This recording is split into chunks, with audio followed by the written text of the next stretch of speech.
মূলত আমি যে আইপিএসগুলো তৈরি করে থাকি, আইপিএসগুলো যদি আমি বলি যে এটা থেকে 400 ওয়াট নিতে পারবেন, আপনার একুরেট 400 ওয়াটই নিতে পারবেন।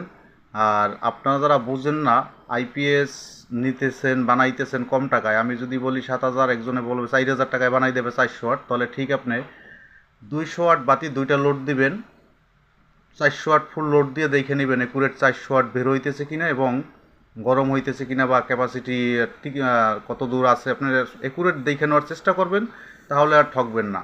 একুরেট কাজ করতে গেলে 7,000 টাকার জিনিস 4,000 টাকায় দেওয়া সম্ভব না।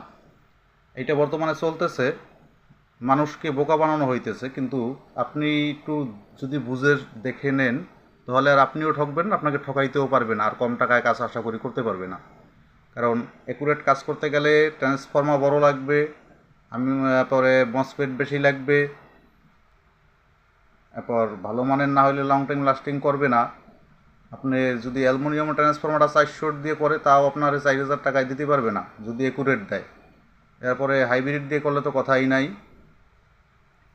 তো আপনারা একটু দেখে নেওয়ার চেষ্টা করবেন যে আসলে এটা অরিজিনাল 400 ওয়াট কিনা, 400 ওয়াট ক্যাপাসিটি লোড নিচ্ছে কিনা, তাহলে আর ঠকবেন না।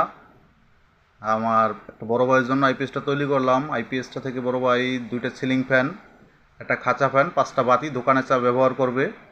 আর কাজটা প্রায় শেষ, বিদ্যুৎ চলে গেছে বৃষ্টির জন্য, তারগুলো একটু অগোছানো আছে, টাইলক মেরে ক্লিয়ার করতে হবে আর চার্জিংটা মিলাইতে হবে।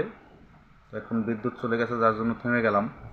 তো যে কথা বললাম, সবাই একটু যত ওয়াট বলবে অত ওয়াট লোড দিয়ে আপনারা নেওয়ার চেষ্টা করবেন, তাহলে আপনারাও ঠকবেন না আর দোকানদার আপনারা ঠকাইতে পারবে না।